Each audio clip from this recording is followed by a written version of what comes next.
प्रशिक्षु पुलिस अधिकारियों को संबोधित करते हुए प्रधानमंत्री ने पुलिस की छवि बदलने की जो ज़रूरत जताई, उस पर इन अधिकारियों के साथ साथ अन्य पुलिस अफसरों और कर्मियों को भी गौर करना होगा, क्योंकि पूरे पुलिस बल के सहयोग से यह अभीष्ट काम हो सकेगा।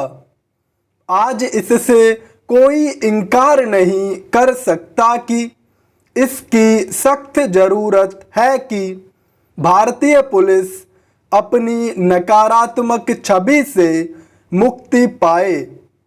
जब तक पुलिस इस छवि से मुक्त नहीं होती, तब तक वह जनता का भरोसा नहीं जीत सकती, और जब तक ऐसा नहीं होता, तब तक वह समस्याओं से घिरी रहेगी और अपना काम सही तरह नहीं कर पाएगी।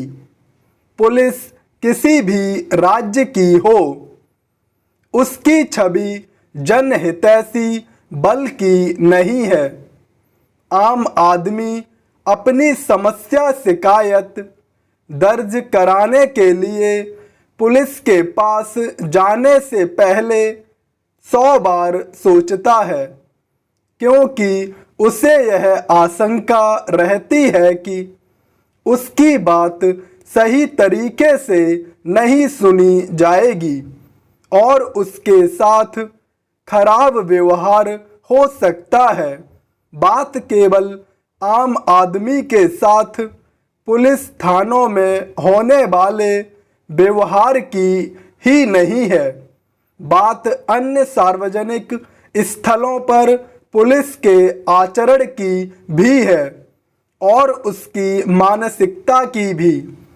आम आदमी की नज़र में पुलिस हमेशा लोगों पर रौब जमाने या फिर उन्हें डांटने फटकारने वाली मुद्रा में रहती है।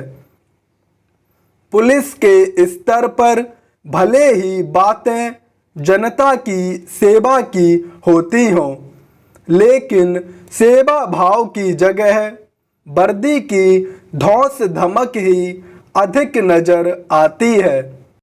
ऐसे पुलिसिया तेवर आम लोगों को संसकित भी करते हैं और हतोत्साहित भी।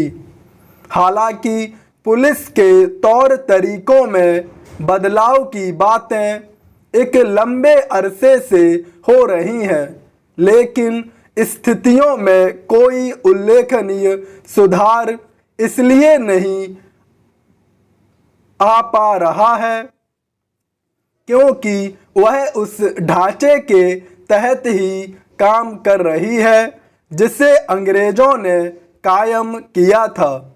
यदि पुलिस की छवि में सुधार लाना है तो उसकी कार्यप्रणाली और उसके नज़रिए में बदलाव लाने के ठोस कदम उठाने होंगे। इस दिशा में कोशिश हो तो रही है, लेकिन बहुत ही धीमी गति से।